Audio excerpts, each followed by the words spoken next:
हाँ जी, तो नमस्कार विद्यार्थियों, अस्सलाम वालेकुम, वाहेगुरु जी दा खालसा, वाहेगुरु जी दा फतेह। हेलो, हाय, कैसे हो आप सब? अच्छे ही होंगे, तभी मेरी वीडियो देखने आए हैं। तो चलो ये स्टार्ट करते हैं। संज्ञा, आज का हमारा टॉपिक है संज्ञा। तो संज्ञा क्या है? किसी व्यक्ति, वस्तु, स्थान अथवा भाव के नाम को संज्ञा कहते हैं।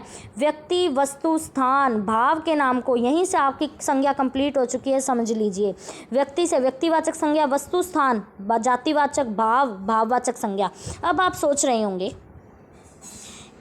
कि संज्ञा के तो 5 भेद होते हैं: व्यक्तिवाचक, जातिवाचक, भाववाचक, द्रव्यवाचक, समूहवाचक। पर आप देख रहे होंगे कि व्यक्ति, जाति और भाव ये 3 ही मेन होते हैं। वहीं जातिवाचक के 2 भाग होते हैं, द्रव्य और समूह। समूह को समुदायवाचक भी कहा जाता है।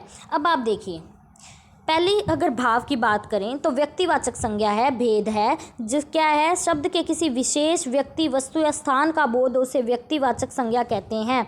कैसे कहते हैं अब आप देखिए।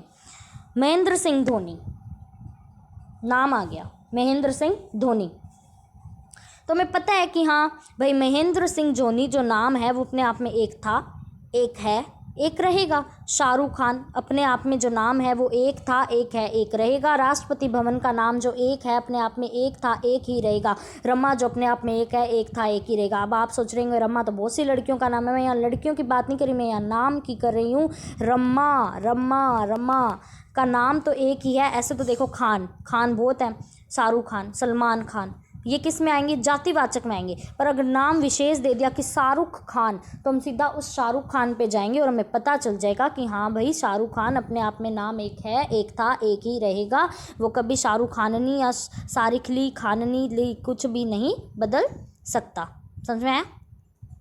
तो अब देखिए आप, अब हम आते हैं बात जातिवाचक संज्ञा पे। जिस शब्द में किसी संपूर्ण जाति का बोध हो उसे जातिवाचक संज्ञा कहते हैं। जैसे पक्षी, अब यहाँ पे पक्षी दे दिया, ये दिख रही है हमें, समझ लो ये मैना नाम की चिड़िया है। किस नाम की चिड़िया? मैना नाम की। तो मैना नाम की चिड़िया अगर दे देते तो वो व्यक्तिवाचक संज्ञा होता, क्योंकि मैना अपने आप में नाम एक था, एक है, एक रहेगा। पर अगर हमें दे दिया है पक्षी, तो पक्षी क्या है? बहुत से पक्षी हैं, तोता है, मैना है, कबूतर है, कागला, बहुत से हैं, है ना। गाय दे दिया, गाय नाम अपने आप में एक था, पर गाय भी अगर आप देखें तो बहुत सी बेटा प्राणी होती है। मालवी गाय, गिर गाय, बहुत सी गायों के भी प्रकार होते हैं। पर अभी आपको इतना डीप नहीं समझना। गाय तो बहुत होती है ना, काली होती है, धोली होती है ना, ऐसे। हिमालय, अब देखिए हिमालय तो बहुत है, पर्वत तो बहुत हैं, पर अगर देख दे अरावली पर्वत चोटी, तो अरावली का जो नाम है वो अपने आप में एक था, एक है, एक ही रहेगा, वो व्यक्तिवाचक संज्ञा में आ जाएगा। वहीं हिमालय दे दे, पर्वत दे दे, तो वो बहुत हैं, तो वो क्या आ जाएगा? जातिवाचक में आ जाएगा। किताबें, किताबें तो बहुत सारी हैं, किताबें तो बहुत सारी हैं, पर दे दे साइंस की बुक, हिस्ट्री की बुक, जियो की बुक, हिंदी की बुक, तो वो किस में आ जाएगा? व्यक्तिवाचक में, क्योंकि हिंदी अपने आप में नाम एक है, एक था, एक रहेगा, रहेगा ना। साइंस अपने आप में नाम एक है, एक था, एक रहेगा। पर वहीं हम बोल दे बुक, तो ये किस में आ जाएगा? जातिवाचक में आ जाएगा। व्यक्तिवाचक संज्ञा में देखें तो देश में आ जाएगा भारत, चीन, नेपाल, इटली आदि। ये अपने आप में नाम एक थे, एक हैं, एक रहेंगे। पर अगर यही दे देते देश, किस में आएगा? जातिवाचक की व्यक्तिवाचक संज्ञा में। तो आप क्या लिखोगे? जातिवाचक, क्योंकि हमें पता नहीं है यहाँ पे किस देश की बात की गई है। शहर, जयपुर, आगरा, नदियाँ, गंगा, यमुना, सरस्वती। अब जैसे नदियाँ दे दें, नदियाँ किस वाले में आता है? किस में आता है? जातिवाचक की, भाववाचक की, व्यक्तिवाचक। तो नदियाँ आ गया तो जातिवाचक में आएगा। अगर नाम दे देते कि यमुना नदी, गंगा नदी, तो वो किस में आता है? व्यक्तिवाचक संज्ञा में। अब हम बात करते हैं, आशा करती हूँ आपको ये समझ आए होंगे इनके 2 पार्ट, भाववाचक संज्ञा में। अब हम जातिवाचक के 2 पार्ट करते हैं। कौन से?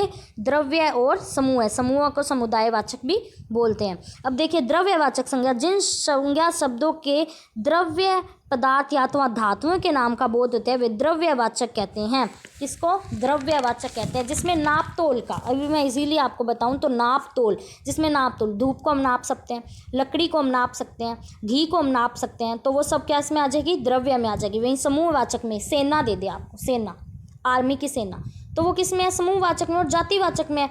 अगर आपको दे दे समूह, देखो सेना है, उसमें बहुत से लोग होते हैं, कोई पर्टिकुलर एक ही लोग नहीं होते, उसमें कोई एक ही व्यक्ति नहीं होता, तो समूहवाचक में आता है और वो जातिवाचक में आता है। अगर आपको दे दे कक्षा में आए तो आप जातिवाचक करोगे, और अगर कक्षा में आपको दे दे ऑप्शन में जातिवाचक समूहवाचक, तो आप किसको करोगे, समूहवाचक को पहले करोगे, जातिवाचक को बाद में करके आओगे, क्योंकि जातिवाचक की दूसरा पार्ट है समूहवाचक, और समूहवाचक में ही आते हैं जिसमें सारे कुछ समूह बने होते हैं।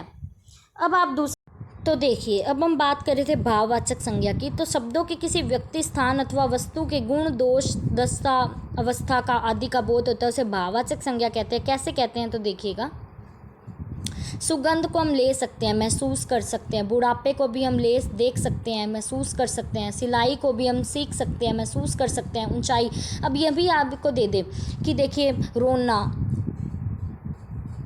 हंसना, ये सब क्या है, ये भाव उत्पन्न होते हैं हमें, तभी हम, अब देखिए किसी को देखते हैं रोता हुआ देखते हैं तो हमें रोने का भाव पैदा होता है, तो ये क्या है, भाव होता है, भाव पैदा हो रहा है। हंस रहा है तो हंसने का भाव। उठना, बैठना, ये सब क्रियाएं अपने आप ही होती हैं, है ना, होती है ना। तो जिस चीज़ में हम उत्पन्न हो सके, भाव देख सके, वो भाववाचक संज्ञा में ही आती है। समझ में आई आपको बात, कि जिसमें हम सुख, दुख, लालच, प्रेम, क्रोध आदि ये सब देख सकें, अच्छाई, बुराई, ईमानदारी, अपनापन, परायापन, ये सब किसमें आते हैं, भाववाचक में आते हैं। ये भाव होते हैं जो मूर्त अमूर्त दोनों ही होते हैं।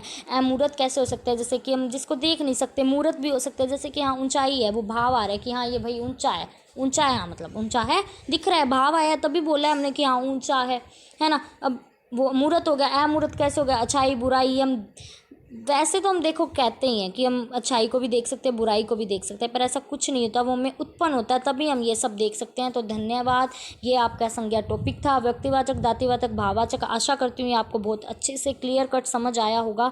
नमस्कार। वीडियो को लाइक करें, सब्सक्राइब करें और ज़्यादा से ज़्यादा उसको देखें, तो आपका सहयोग मेरे साथ बना रहे। धन्यवाद।